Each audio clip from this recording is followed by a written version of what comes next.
Bonjour. Alors, bienvenue aujourd'hui. Je vous rappelle que nous sommes sur les ondes de ckvl.ca, CKVL 100,1 FM, donc sur Facebook aussi. Réussir en amour, ça s'apprend. Alors aujourd'hui, on est avec la merveilleuse personne qui compte beaucoup, énormément pour moi, ma coach. On appelle ça le même, ma coach. On appelle ça de même. Et tu sais, je suis coach pour mes clients jusqu'à la fin de mes jours. Pas des leurs, mais au moins des miens. Oui, je suis présente. Donc, un beau bonjour à tout ton public. Merci. Alors, Pascal Piquet, spécialisé en dépendance affective. Donc, oui, je l'ai rencontré il y a déjà peut-être plus qu'une dizaine d'années. Et oui, ça m'a donné vraiment envie d'aller dans ce domaine-là. Et j'ai vraiment aimé son approche. Puis moi, et je l'avais vu, c'est un livre qui s'appelle « Gagner au jeu des échecs amoureux ». Et heureux en amour, ça s'apprend. Donc, avec Pascal Piquet. Et j'ai vraiment adoré. Mais il y en a plusieurs que je vais vous présenter tout à l'heure. Et en lisant ça, tout de suite après l'appel, tout de suite après, j'ai pris le téléphone.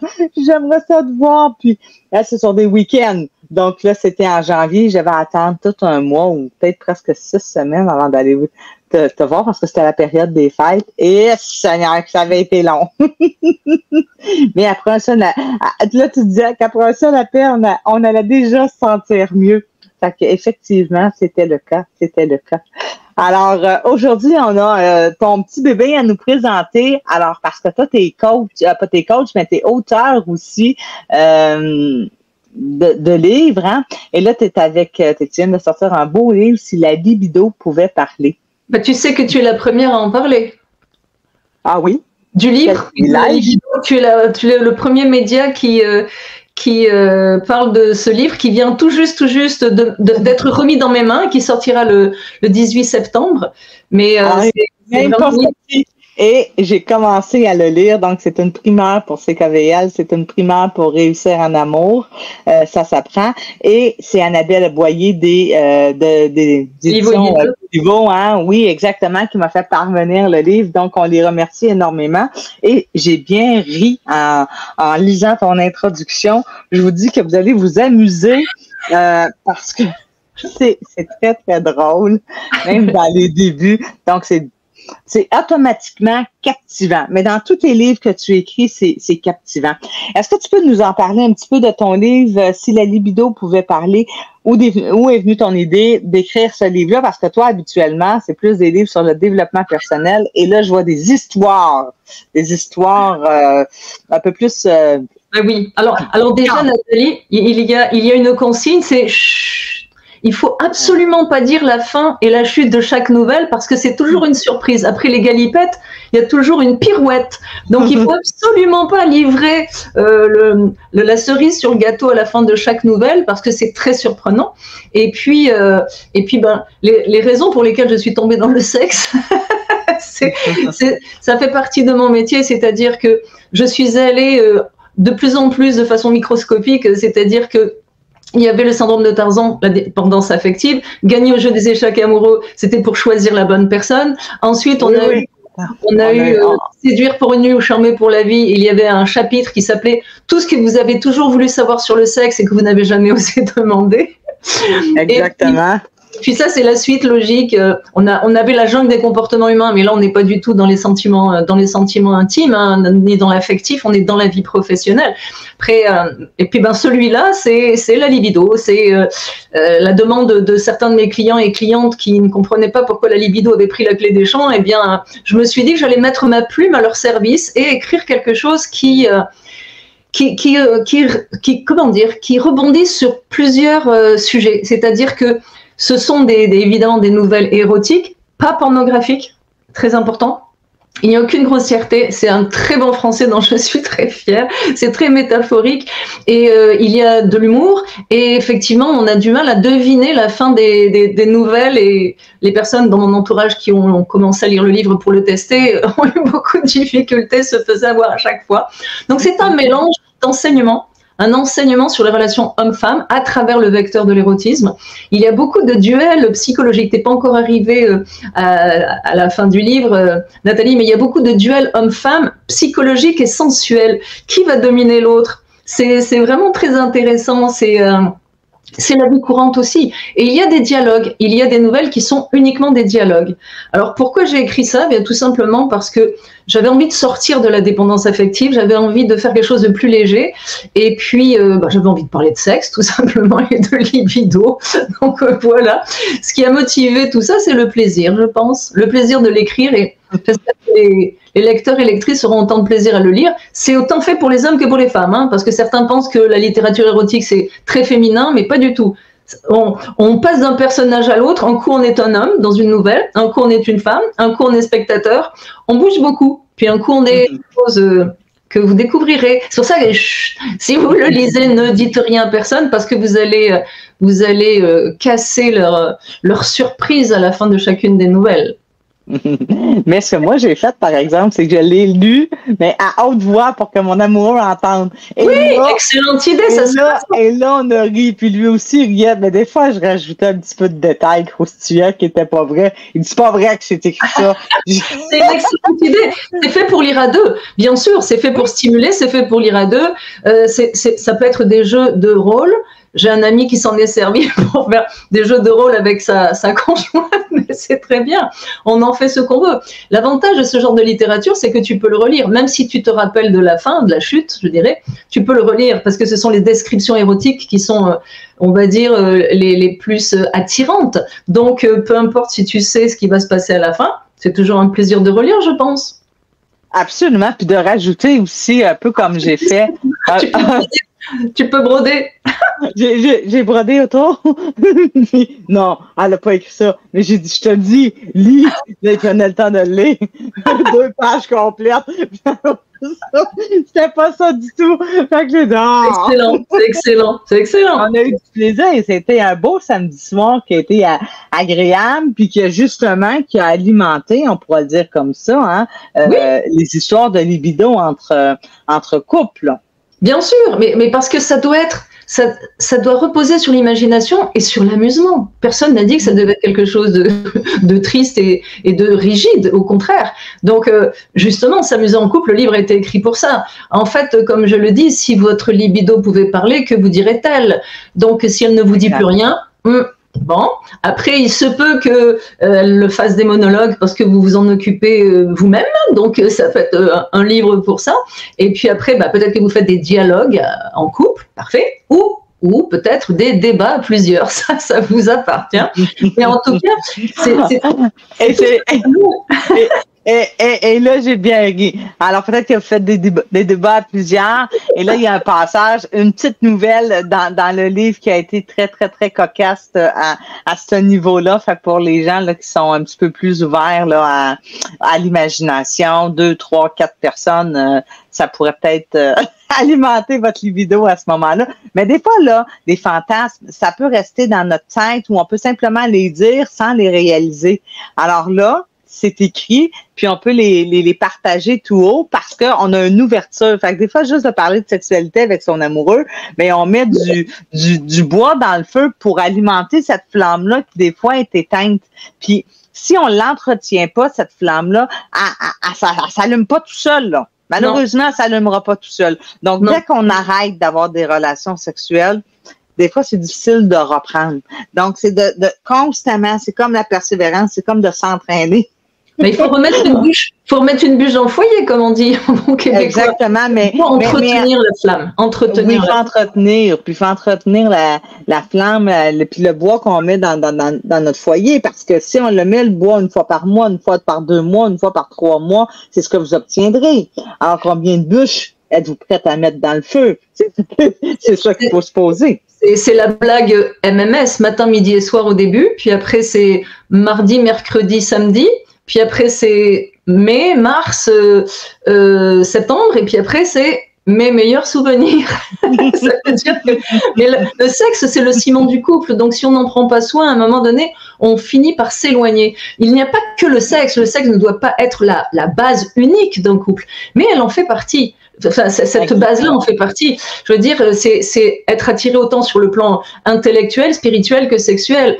Les trois sont importants. On peut pas vivre que sur le sexe. Ça va finir aussi à un moment donné. La flamme va s'éteindre aussi. Donc, il faut vraiment être à ces trois niveaux-là, avoir une attirance spirituelle, intellectuelle et sexuelle pour la personne qu'on a en face de soi. Et là, on rejoint absolument tout ce qui comble un couple. C'est pas uniquement le sexe. Et il faut comprendre que ça n'est pas l'intimité qui fait le couple, c'est le couple qui fait l'intimité. C'est-à-dire que c'est pas parce qu'on a de l'intimité qu'on a un couple, et c'est pas parce on essaye d'avoir de l'intimité que ça va fonctionner si on n'a pas cet aspect spirituel et intellectuel. C'est-à-dire la tête, le cœur et les tripes. La tête, les croyances et les valeurs, le cœur, les sentiments et les tripes, le sexe. Donc on peut pas tout fonder sur le sexe, mais le sexe est une partie importante, c'est un tiers de la réussite d'un couple. Exactement. Et tu te rappelles, une fois, j'étais en couple avec une personne que je ne suis plus naturellement, mais la tête, le cœur étaient connectés, mais les fils au niveau des n'étaient pas connectés. Si tu viens de cette relation-là, puis moi, je te disais, ben, des massages, ça me convient, des massages. Moi, tu disais, ben non, Nathalie, ça prend la tête, le cœur, puis les tripes. Oui. Un jour, ça va se terminer. Et cette relation-là s'est terminée parce qu'effectivement, on n'avait pas monsieur avait pas la satisfaction, puis moi non plus, là. Donc, ça pouvait pas. Fait que cette connexion-là, cette complicité-là sexuelle, si on l'a pas dans le couple dans les 3 premières années, vous l'aurez jamais, mais même dans le début, j'imagine, là. Mais parce qu'il y a des couples qui sont fondés juste là-dessus, ça n'est que du sexe et ça s'essouffle. Et puis il y a des couples qui deviennent colocataires ou amis, c'est-à-dire qu'il y a la tête et le cœur, mais il n'y a plus les tripes. Et forcément, ça ouvre la porte parce qu'il y en a un des deux ou même les deux qui peuvent être sevrés sexuellement et qui vont avoir besoin et peut-être ou probablement le trouver chez quelqu'un d'autre, et là ça brise le couple.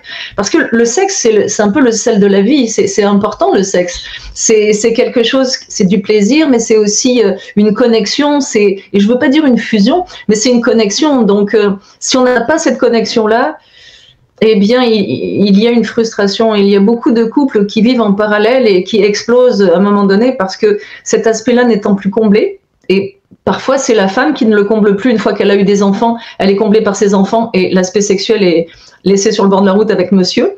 Donc, monsieur est sur les dents et la question se pose. Est-ce qu'un homme peut quitter une femme parce qu'il n'a plus de sexe? Ou est-ce qu'il est obligé de faire une croix sur le sexe et rester avec sa femme pour les enfants? Parce que c'est une bonne personne, sa femme, mais elle n'est plus du tout une amante, elle n'est plus du tout une maîtresse, elle est une mère, elle est une conjointe dans ce que ça peut impliquer au quotidien.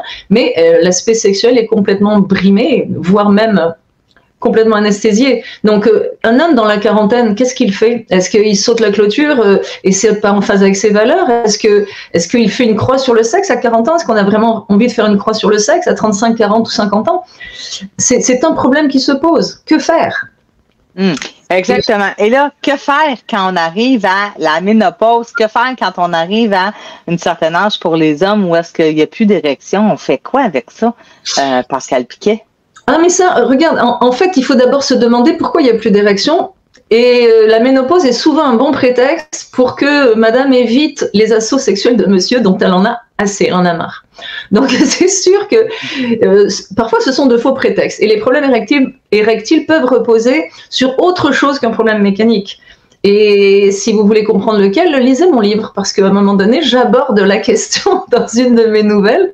Il faut savoir qu'elles sont très instructives, mais aussi il y a toujours une forme de leçon derrière chacune d'entre elles que les lecteurs et lectrices pourront savourer ou peut-être prendre dans les dents, parce qu'il y en a quand même qui sont des vérités bien assénées. Mais personnellement, de tous les clients que j'ai vus en coaching qui me faisaient part de leurs soi-disant problèmes érectiles, il n'y en a pas un seul qui avait des problèmes érectiles. Ça se passait au niveau de la tête. C'est là que ça coinçait. Pour beaucoup de femmes, c'est là que ça coince aussi, parce qu'il y a les fausses croyances. On a les fausses croyances, certaines femmes refusent de faire certaines choses parce qu'elles pensent que ça n'est attribué qu'aux prostituées, ce qui est faux, ce qui est complètement faux. Donc, il faut s'entendre sur tous ces points-là, et le livre va fédérer aussi les gens pour que dans un couple, on puisse se parler même avant de former un couple. Ce serait peut-être bien de se parler avant de former un couple. Donc, il y a une nouvelle aussi qui parle de ça. Ça couvre vraiment beaucoup de sujets et ça fait sauter des fausses croyances, parce qu'il y a énormément de fausses croyances. Moi, j'en entends beaucoup avec mes clients sur le sexe, il y a énormément de fausses croyances.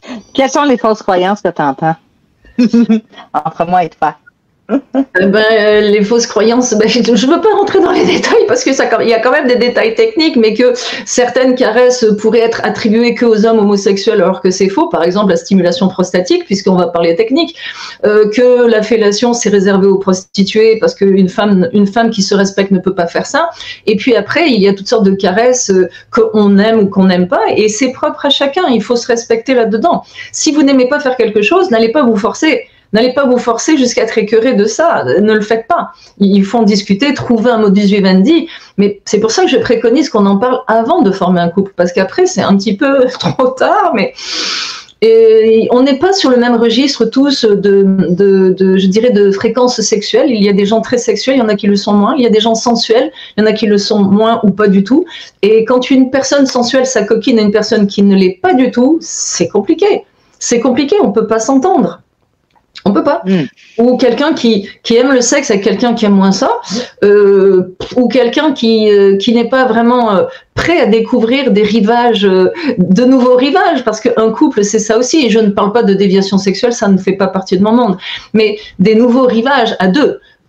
Quand j'étais en couple moi-même, on se proposait des choses, ça tenterait qu'on fasse ci ou qu'on fasse ça, là, puis on s'amusait beaucoup. Si c'était oui, youpi, on tentait l'expérience. Si c'était non, on passait à autre chose. Et puis voilà, mais il y avait toujours une connivence. C'est important de rire dans le sexe aussi. C'est important. Ouais. Il faut rire. Il faut que ce soit un amusement. C'est un jeu. C'est un jeu. Et ce qui est important, c'est de déclencher le désir dans les yeux de la personne d'en face et que vous lisiez le désir dans ses yeux aussi, mais pas uniquement sexuel. Pas uniquement sexuel. C'est aussi physique, c'est aussi un désir physique. C'est aussi, bien sûr. Mais oui, il faut avoir envie de toucher la personne comme on a envie de manger un bon gâteau ou de boire un bon vin. Mais il faut que ce soit aussi accompagné d'une admiration sur le plan spirituel et intellectuel. Sinon, ça devient mécanique. Alors après, les couples, que font-ils ? Ils font les mêmes choses. Ils sortent pas des sentiers battus, c'est le même rituel. Et puis, on arrive au même endroit et ça finit que monsieur pense à son actrice préférée ou madame pense au voisin. Et puis, ils font des gestes mécaniques, mais il n'y a plus de complicité. Il n'y a plus l'étincelle. Il y a juste du plaisir qu'on va chercher entre ces deux oreilles avec quelqu'un qu'on n'aime plus ou dont on n'a plus envie, mais qu'on imagine être quelqu'un d'autre. Ça peut être un palliatif, mais c'est pas ça. C'est vraiment pas ça qui va solidifier le couple. Vraiment pas. Puis j'ai envie de dire aussi que au niveau des relations sexuelles, c'est pas que ça dans un couple. Tu sais, des fois, il manque d'activité physique. Tu sais, il y a un des deux qui a le goût d'activité physique, puis pas juste d'activité sexuelle, puis il y en a pas. Ça peut éteindre aussi. Alors ça aussi, il faut mettre des bûches dans les activités pour qu'il y ait une complicité dans le couple. S'il n'y a pas d'activité autre que le sexe, c'est pas amusant non plus pour une femme. Donc ça, c'est d'être à l'écoute de l'autre personne. Hein? Qu'est-ce que tu aimerais faire comme activité? Puis si tu brimes les activités, tu brimes la sexualité. Ça va ensemble. C'est une roue, c'est une énergie, ça tourne. Tout repose sur la complicité.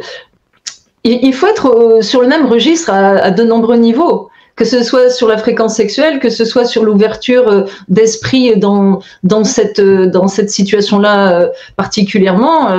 Si quelqu'un est coincé, il y a tellement de rigidité chez certaines personnes qui pensent que certaines choses ne se font pas. Je me souviens j'en parle dans Séduire pour une vie ou charmer pour la vie, un de mes clients refusait obstinément d'honorer sa conjointe sur la table de la cuisine en 2 temps 3 mouvements ou sur la machine à la sécheuse ou la machine à laver, parce qu'il disait que c'était la traiter comme une prostituée et lui manquer de respect, alors que madame, parfois, elle avait vraiment envie que ça se passe vite parce qu'elle le désirait profondément, si je puis dire, mais lui, s'il refusait, il était persuadé que c'était lui manquer de respect. Or, il a fallu que je lui explique que non, il y a des moments où on va faire des préliminaires pendant des heures et puis avoir une activité sexuelle pendant des heures. Il y a d'autres moments, l'envie est beaucoup plus pressante que ça et ça peut être plus rapide. Et ça ne veut pas dire qu'il ne respecte pas sa conjointe si elle le lui demande. Bien sûr, si la femme a horreur de ça parce qu'elle se sent utilisée, on n'est plus dans le même registre. Mais c'était elle qui lui demandait parfois de combler ce désir sexuel rapidement, il refusait. Donc il y a des fausses croyances de la sorte. Et puis un homme va avoir des difficultés à parler de sexe avec des copains ou avec d'autres personnes. Une femme peut-être plus avec ses copines. Donc il se retrouve un petit peu dans une cage dorée où il sait plus trop ce qu'il faut faire ou ce qu'il faut pas faire. Et il essaie de respecter la femme, mais en pensant que certaines choses ne se font pas alors qu'elles se font. De toute façon, dans le sexe, c'est la confiance et le respect qui doivent être présents. Confiance, respect, admiration, complicité. Exactement. Pascal, je vais rappeler aux auditeurs qui sont avec nous aujourd'hui que nous sommes sur les ondes de ckvl.ca. Donc, CKVL 100,1 FM en direct de Réussir en amour, ça s'apprend. Donc, Nathalie Bouchard, coach PNL spécialisée en réussite amoureuse. Donc, vous pouvez me suivre sur Facebook, sur YouTube et à la radio aussi. Donc, à ce moment-là, vous avez qu'à vous abonner à réussiranamour.ca, cliquez sur Facebook et vous allez pouvoir nous retrouver. Alors, on va faire une courte pause, Pascal, pour les auditeurs qui sont avec nous et on va revenir pour la deuxième partie. Et pendant la pause, Pascal, je vais juste dire aux gens que j'offre un tirage de 1 heure de coaching pour les gens qui sont avec nous. Je suis coach en PNL, spécialisée en réussite amoureuse. Tout se fait en ligne avec moi. Donc, des gens qui vont faire des pouces, des cœurs, partager l'émission, vont avoir le droit au tirage. Et après l'émission ou demain en journée, vous aurez possiblement la chance d'être choisi pour ce tirage de 1 heure avec moi. Et Pascal a un événement qui s'en vient rapidement, très bientôt, qu'on voulait parler aux gens. Oui, eh bien le 19 et 20, les 19 et 20 octobre, je propose un séminaire de 2 jours à Saint-Jean-de-Mata, qui est à 1h15 de Montréal et à 2h30 de Québec. Qui est sur la 40 et c'est un séminaire Construisez votre bonheur. Ça va couvrir les sphères professionnelles, sociales et privées, voir ce qui cloche, voir ce qui vous empêche d'avancer et puis trouver des techniques, des méthodes, des moyens de faire face à certaines situations qui vous faisaient peur avant et bien que vous allez pouvoir aborder avec beaucoup plus de sérénité. Donc c'est un atelier, il va y avoir des mises en situation, beaucoup d'enseignements et beaucoup d'humour, comme d'habitude. Tu le sais, tu avais assisté à un séminaire à Saint-Jean-de-Mata. Oui, mais je l'ai fait, c'est ça que j'allais dire. Je veux dire, j'étais là, moi, je l'ai déjà fait. Ouais. J'avais adoré, j'avais vraiment adoré l'ambiance, l'atmosphère. On s'était bien amusés, puis c'était intéressant. Donc, pour les gens qui voudraient rencontrer Pascal Piquet, le séminaire à Saint-Jean-de-Mata, donc allez sur son site Internet. C'est quoi exactement? Où est-ce qu'on pourrait te rejoindre? Tout simplement pascalpiquet.com. Vous allez avoir tous les détails du séminaire que je propose. pascalpiquet.com. Excellent. Donc, de retour sur les ondes de ckvl.ca, CKVL 100,1 FM, toujours en direct de Facebook. Réussir en amour, ça s'apprend. Donc, aussi sur ma page, Nathalie Bouchard, coach PNL spécialisée en réussite amoureuse. Et maintenant, nous allons être ensemble pour la deuxième partie de l'émission, toujours avec le livre « Si la libido pouvait parler ». Donc, si la libido pouvait parler, c'est quelque chose qui est très, très intéressant. Puis là, on le voit, hein, le chat, c'est des non-dits. Souvent, on se permet pas d'en parler. Puis quand on est dans les non-dits, qu'est-ce qui arrive? C'est qu'on s'exprime pas, puis on vit pas notre sexualité comme on voudrait la vivre. Alors, pour les gens qui la vivent pas, qui sont frustrés, qui sont fâchés parce que dans leur couple, ils sont pas capables de le dire. Hey, moi, j'en ai besoin plus que ça. Puis moi, juste une fois par semaine, ça me convient pas. Une fois ou 2 semaines, ça me convient pas. J'aurais besoin de ça 2-3 fois par semaine, 4 fois. C'est quoi le meilleur conseil que tu pourrais donner à ces gens-là qui sont pas satisfaits de leur sexualité? C'est facile d'acheter le livre, de le lire et de faire lire les passages qui concernent le conjoint ou la conjointe, parce que s'ils ne sont pas capables de l'exprimer, ils seront très clairement exprimés dans le livre. Il y a plusieurs sujets comme ça qui sont abordés et je sais que les hommes et les femmes ont du mal à en parler. Donc juste achetez le livre et puis regardez la nouvelle qui pourrait concerner votre conjoint ou votre conjointe et faites-la lui lire et puis vous verrez bien ce que ça donne. Ça ne peut qu'améliorer la situation de toute façon. De toute façon. Mais pour les gens, c'est plus creux que ça. Est-ce qu'on peut aller te voir? Est-ce qu'on peut aller en parler puis dire, mais Pascal, j'ai vraiment des problèmes avec ma conjointe à ce niveau-là, puis je pense me séparer parce que je suis plus heureux du tout? Souvent, bien sûr, j'ai ce style de clientèle qui vient d'inconfort dans le couple. Il faut comprendre d'où vient l'inconfort. C'est pas forcément le sexe, mais ça peut être aussi relatif au sexe dans la mesure où quand on se comprend plus, on n'a pas envie de relations sexuelles. Quand on n'admire plus la personne, on n'a pas envie de relations sexuelles. Quand on se dispute C'est vraiment de la névrose que de se retrouver sur l'oreiller, je vous le garantis, parce qu'avec mes conjoints, on se tapait dessus, puis après, je vais être cru, on baisait comme des lapins, mais c'est pas normal. C'est pas normal d'avoir une relation sexuelle avec l'homme qui vient de vous insulter, voire même de vous taper dessus, et vous avez fait la même chose, vous l'avez insulté, vous lui avez tapé dessus, puis après, on se retrouve à avoir frénétiquement, comme des lapins, des relations sexuelles qui nous rassurent, mais ça n'a pas de sens. Donc, c'est pas une bonne idée. Le sexe épanouissant a besoin d'un terreau de confiance et de respect. Donc, il est important d'être sur la même longueur d'onde avec la personne qu'on a en face de soi et d'être dans un environnement serein et propice au désir et aux galipettes. Mais pas juste les galipettes après des disputes, ça n'a pas de sens. Donc oui, j'ai toute une clientèle qui est inconfortable dans son couple et on investigue pour savoir pourquoi. Alors parfois c'est réparable, parfois ça l'est pas, mais au moins la personne comprend que dès qu'il y a une souffrance quelconque, c'est qu'il y a quelque chose qui est en train de se désynchroniser, on va dire, et il faut voir si ce qui se désynchronise est réparable ou pas. Alors, comme cas, c'est simple, hein, j'ai récemment un homme très sensuel qui est tombé sur une femme pas du tout sensuelle, mais pas du tout ni sensuelle ni sexuelle. Et lui, au début, il a cru que ça allait passer, que ça allait s'améliorer, et il était content de l'avoir rencontré. Et puis, il a fait un petit peu impasse sur certaines choses, mais les années passant, ça l'a rattrapé. Et maintenant, il est très inconfortable dans la situation et il a besoin de quelqu'un qui a la même fréquence sexuelle que lui, et sa femme ne l'a absolument pas. On a le droit de pas aimer le sexe. Il est écrit nulle part qu'on est obligé. On a le droit de pas aimer le sexe. Il y a des gens qui aiment pas, il y a des gens qui aiment beaucoup, mais c'est quand on aime trop et qu'on est addict que là le problème se pose, parce qu'il y a beaucoup d'hommes qui se servent de leur conjointe comme d'un anxiolytique, hein. C'est-à-dire que pour un homme, jouir, ça détend. Ça détend. Exactement, j'ai souvent entendu, oui.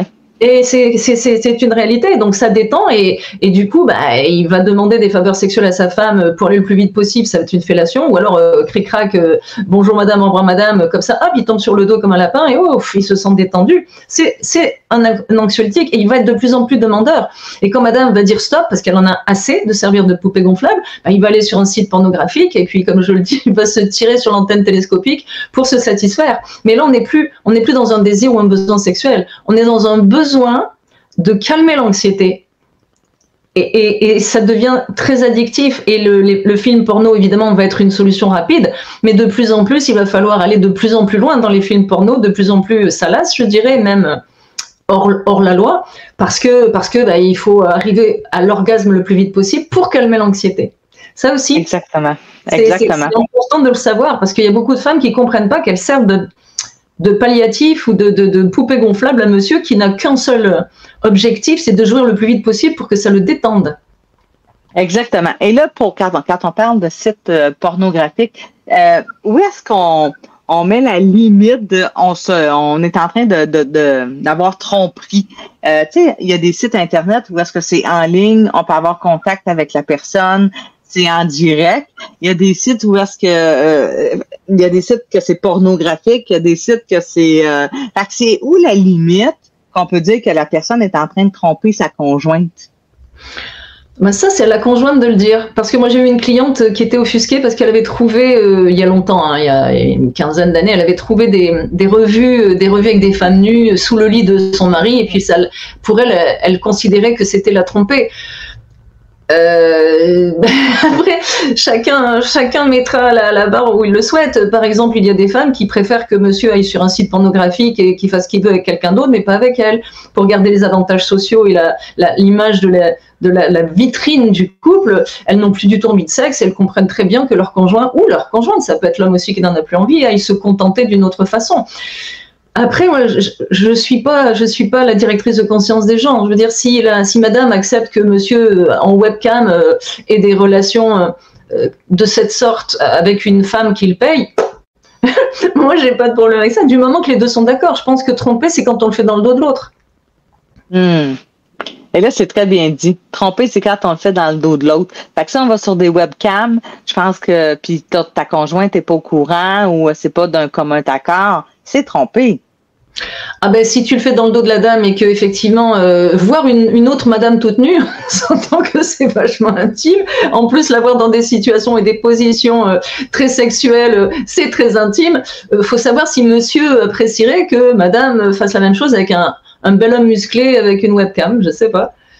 Exactement, exactement. Je suis très, très d'accord avec ce que tu dis, puis ça éclaire vraiment les gens à ce niveau-là, au niveau de ce débat-là, puis on pourrait faire une autre émission pour ce débat-là éventuellement. Alors aujourd'hui, on est toujours avec l'auteur Pascal Piquet, Si la libido pouvait parler, donc que j'ai été très amusée à lire samedi soir parce que en fait, hein, j'ai lu le début du livre et dès le début, mais moi je lisais à haute voix là, parce que c'était vraiment marrant. Là, on a tellement ri là. Et j'ai rajouté et à la fin, on découvre plein de petits trucs. Et toi, dans ce livre-là, c'est comme si c'était un livre avec des nouvelles que tu offrais aux gens. Puis à la fin, ben, il y a toujours une nouvelle ou une fin de nouvelle qui pourrait être inattendue. C'est bien ça? Bon, c'est très instructif et comme je le dis, après les galipettes, il y a une pirouette, c'est-à-dire que vous ne vous attendez jamais à la fin. Je me suis amusée à faire des surprises à chaque fois. Enfin, là, dans la plupart des nouvelles, il y en a 19 et c'est très surprenant parce que nous sommes en PNL, n'est-ce pas? Alors, ce qui est amusant en programmation neurolinguistique, ce qui est amusant, c'est de surprendre le cerveau. Donc, je suis devenue spécialiste pour surprendre le cerveau des lecteurs. Je les trimballe à droite, à gauche, et puis à un moment donné, ils savent plus ce qui se passe, et boum, il y a la chute de la nouvelle qui les frappe de plein fouet. Mais c'est drôle, je me suis bien amusée parce que en fait, tu cherches un petit peu l'intrigue.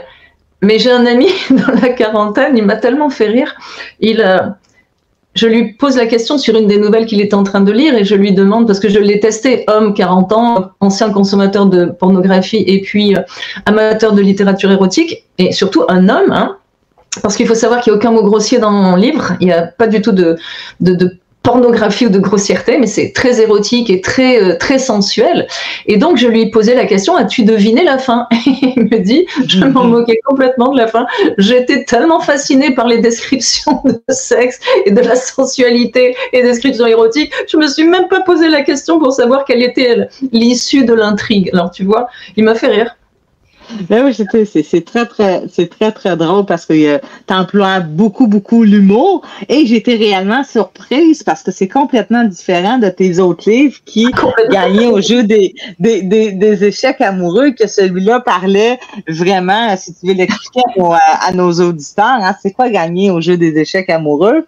Ben oui. Ben oui, c'est sûr que ça surprend mon lectorat habituel et puis je vais aussi chercher un autre lectorat, mais c'était aussi parce que j'avais envie d'élargir ma zone de confort en écrivant des histoires. Parce que jusque-là, j'écrivais des livres de croissance personnelle et puis j'ai eu une discussion avec Jean-Luc Doumont qui est un des auteurs best-sellers de chez Béliveau et il m'a dit, et j'ai trouvé ça très pertinent, il m'a dit, quand on écrit des livres de croissance personnelle, on est auteur. Mais pour être écrivain, il faut écrire des histoires. Oh. Et c'est vrai, et je trouve que c'est judicieux comme réflexion. Et donc, dans ce livre, j'écris des histoires, des petites histoires, mais des histoires. Et croyez-moi, c'est toute une réflexion parce que quand tu décris des ébats amoureux, on va dire, il faut que tu te rappelles, est-ce qu'il a enlevé sa chemise ou pas? Est-ce qu'il a encore ses chaussettes? Est-ce qu'ils sont sur le lit ou ils sont descendus? Tu te fais tellement embarquer par ce que tu décris que tu sais plus où ils en sont. Tu es obligé de prendre des notes à côté. Ils sont descendus du lit, ils sont retournés sur le lit, il a enlevé sa chemise, il a enlevé ses chaussettes. C'est fascinant. Ça demande une structure vraiment différente dans le cerveau que d'écrire des livres de croissance personnelle. Donc, je me suis beaucoup amusée et je me suis fait embarquer moi-même. J'oubliais complètement où j'étais. J'ai laissé des œufs durs exploser dans la casserole. Je me rappelais plus. Je les avais mis sur le poêle. J'ai entendu des pif paf. Je me demandais ce que c'était. J'ai déboulé dans la cuisine en regardant la chatte de travers. C'était mes œufs durs. Ils avaient complètement explosé. Donc, c'est fascinant. J'ai beaucoup aimé parce qu'écrire des histoires, c'est un autre registre que écrire de la croissance personnelle. Vraiment, et c'est peut-être un préliminaire pour écrire un roman après ça. peut-être. Oh, C'est wow. peut-être un tremplin pour, j'ai des idées pour écrire quelque chose d'autre dans la même veine, hein, très instructif, avec de l'humour, un petit peu d'érotisme. Mais je pense pas me lancer dans une collection érotique en plus. Faut pas injurier l'avenir, mais pour l'instant, on va voir ce que donne celui-là. Et je suis très curieuse d'avoir l'avis de mes lecteurs. Je suis curieuse parce que j'ai jamais lu de littérature érotique. Alors, je sais pas ce que font les autres. Je sais pas. Oh, wow. Wow. Ben, c'est très bien. J'adore. Il y a les intrigues, l'humour, l'érotisme. Puis il y a des belles chroniques à l'intérieur. Il y a ça aussi. Puis c'est la préface. Hein, c'est Jean-Luc qui m'a fait l'honneur de faire la préface. Ouais. Et que j'ai ces livres ici. C'est un des prochains invités que je vais demander à la barre pour venir à l'édition. Oui, réussir en amour, ça s'apprend parce qu'il a fait 2 beaux bouquins. Oui, il est auteur de best-seller et puis c'est lui qui m'a encouragé à écrire ça. Je lui ai refilé 2-3 nouvelles en lui demandant est-ce que tu penses que Béliveau éditeur pourrait t'intéresser. Il m'a donné le feu vert. Il m'a fait une préface magistrale. Elle est très touchante, sa préface. Et c'est un homme. Je voulais que ce soit un homme aussi qui fasse la préface pour pas qu'on pense qu'il y a juste les femmes qui lisent la littérature érotique. Il a fait une préface magistrale, vraiment, d'une sensibilité incroyable. J'ai été très touchée quand je l'ai lu, vraiment. Il a compris complètement l'essence de ce livre. Et puis, pour rajouter aussi, derrière, en 4e de couverture, j'ai écrit que ce ne sont pas mes fantasmes que j'ai couchés sur papier, ce sont peut-être les vôtres. Parce que les miens resteront secrets. C'est pas du tout. Ah oui, j'ai lu quand t'as dit ça. Ou mes fantasmes, bien loin de là. Parce que quelqu'un m'a dit, oui, mais c'est ton histoire personnelle que tu racontes. Hein.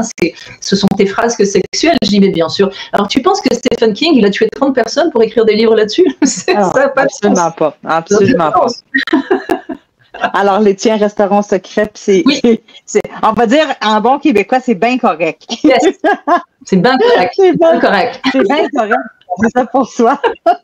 Alors, en attendant, on va lire les nouvelles qui vont nous donner des idées pour entretenir la flamme sexuelle qui des fois est éteinte, puis on ne sait pas des fois comment la reprendre après 20 ans, après avoir élevé les enfants, après avoir s'être occupé de la maison. Comment on fait pour reprendre la vie sexuelle quand tu aimes toujours ta partenaire? Tu veux pas que ça s'arrête?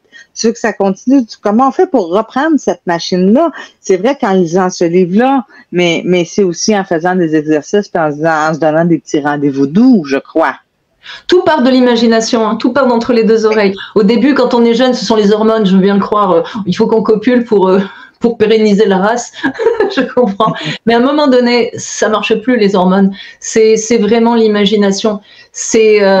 Tout est entre les 2 oreilles. C'est pas un muscle, comme je le dis en 4e de couverture sur le livre. La libido, c'est pas un muscle. Hein. C'est pas un muscle qui s'amoindrit parce qu'on l'a pas utilisé. Pas du tout. C'est une question d'imagination et c'est l'empire des sens, la sensualité. C'est ce qu'on voit, ce qu'on entend, ce qu'on goûte, ce qu'on sent. C'est toutes ces choses-là qui sont réunies. Et c'est sûr que des personnes qui n'ont pas cette sensualité-là, eh bien, ne comprennent pas ceux qui ont une grande sensualité. Tout est important quand on est sensuel. Tout. Donc, si on n'a pas cet aspect-là, eh bien, il faut aller avec quelqu'un qui ne l'a pas non plus. Comme ça, on va se comprendre. Et si on l'a, il faut aller avec quelqu'un qui vous comprend et qui va être très réactif. Et qu'on va pouvoir stimuler. Je suis pour la séduction à l'intérieur du couple, pas quand on est à l'extérieur du couple et que on veut rencontrer quelqu'un. Je ne suis pas pour la séduction parce que la séduction c'est monter un piège, alors que charmer c'est être ce que l'on est. Donc il faut être charmant quand on souhaite rencontrer quelqu'un et qu'on est célibataire. Mais à l'intérieur du couple, mais bien sûr qu'on peut séduire. Tous les coups sont permis. Tous les coups sont permis pour activer le désir de la personne d'en face. C'est un jeu, c'est tellement drôle. On peut exacerber le désir en faisant semblant de ne pas s'en rendre compte. Tu sais, tu passes sous le nez de ton conjoint avec la serviette autour du torse et autour des seins, là, puis tu fais comme si de rien n'était, mais tu t'arranges pour passer sous son nez. Il y a toutes sortes de choses qu'on peut faire et qui vont activer. C'est de la séduction. On monte un petit piège pour réveiller le désir de la personne d'en face ou faire des surprises. Des fois, les hommes ont peur d'exprimer le désir ou ont peur d'exprimer ce qui les excite. Alors, c'est important de le dire, ce qui les excite. Tu sais, j'ai vu des hommes aimer les talons, les souliers à talons hauts, les bas nylons, le cuir. J'ai vu des gens aimer se bander les yeux. J'ai vu. Alors, il faut aller dans l'imagination. Faut aller dans l'imagination. Faut parler dans les oreilles d'un auditif. Faut aller dans la sensualité avec un kinesthésique, quelqu'un qui est dans son ressenti, puis quelqu'un qui est visuel. Ben, il faut y faire des beaux shows. Ben, de toute façon, il y a une loi de l'univers, c'est que l'homme est prioritairement visuel et la femme prioritairement auditive. Ça ne veut pas dire que l'homme n'est pas auditif et que la femme n'est pas visuelle. Mais l'homme, on va l'exciter avec toutes sortes d'accessoires, comme tu viens de le souligner. Hein. Ça peut être les sous-vêtements affriolants, les bottes, les hommes adorent les bottes, le vernis à ongles, ça peut être toutes sortes de choses. Évidemment, les panilons.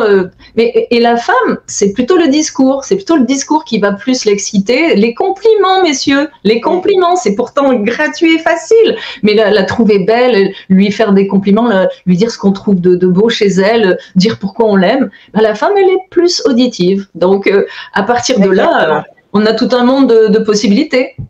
Absolument, absolument. Donc, le message d'aujourd'hui, c'est de laisser aller votre imagination vraiment, puis lire ou raconter à votre mari le livre tout haut. Mais c'est une excellente idée, oui, chacun. Et tu sais, comme quand on était petit, ce soir, c'est moi qui te raconte une histoire, et puis demain soir, c'est toi qui m'en racontera une. Il y a ça, mais il y a des applications qui existent où est-ce qu'on peut photographier chaque page et écouter dans nos oreilles, OK? Oui. Ce que le livre dit, alors on n'est pas obligé de le lire, mais le soir, c'est facile de mettre ça au lit, puis de juste le mettre pour que l'autre entende en sourdine. Je vais te raconter une anecdote. Mon attachée de presse que j'aime beaucoup, je connais depuis 2007. En fait, elle a accepté de m'accompagner dans ce projet. Et puis, elle était tranquille le soir avec un petit verre de vin. Et puis, elle écoutait en audio. Elle écoutait mon livre en audio. Et son mari arrive. Il dit, mais qu'est-ce que tu fais? Qu'est-ce que tu fais? Il la voit toute seule en train d'écouter ça avec son verre de vin. Il savait pas que j'allais être sa cliente. Donc, sur le coup, il dit, mais qu'est-ce qui se passe ici? Puis après, ils l'ont écouté ensemble. Oh, mais c'est magnifique. Mais c'est ce que je vais commencer à faire. Hein. Au lieu que ce soit moi qui lis, je vais prendre cette application-là parce que j'ai 250-300 auteurs à interviewer. Donc, ça va être super le fun. Puis celui-là, je vais complètement le mettre... Faut pas l'écouter n'importe où, faut pas l'écouter dans le bus, devant tout le monde avec le son à fond, ou dans le métro, ou au bureau, par exemple. Il vaut mieux que ça reste dans les oreilles. Exactement. Ou dans le lit. Dans le lit avec le cellulaire. Exact. Alors, Pascale Piquet, c'est toujours un plaisir de te rencontrer. Pour moi aussi. Ma coach préférée, ma coach à moi. C'est drôle, hein, quand on dit ça, c'est comme ça fait des années qu'on s'est pas vu, mais c'est pas grave. C'est ma coach, c'est celle qui est significative pour moi. Parce que c'est là où mon histoire a commencé de développement personnel. Donc, pour ça, je serai toujours reconnaissante. Alors, aujourd'hui, je rappelle aux gens, merci Pascale d'avoir été avec nous. Oui, merci beaucoup. Et je rappelle aux gens qu'on est sur les ondes de ckvl.ca. 100,1 FM et on est en direct de Facebook. Nathalie Bouchard, coach PNL spécialisée en réussite amoureuse. Donc, réussiranamour.ca si vous voulez me rejoindre. Puis, on se retrouve pour une prochaine émission. Alors, merci infiniment, Pascale. Ça a été un plaisir de te recevoir aujourd'hui et je revois les auditeurs bientôt, soit demain. Merci beaucoup. Bye bye. If I ever hurt you, you know I hurt myself as well.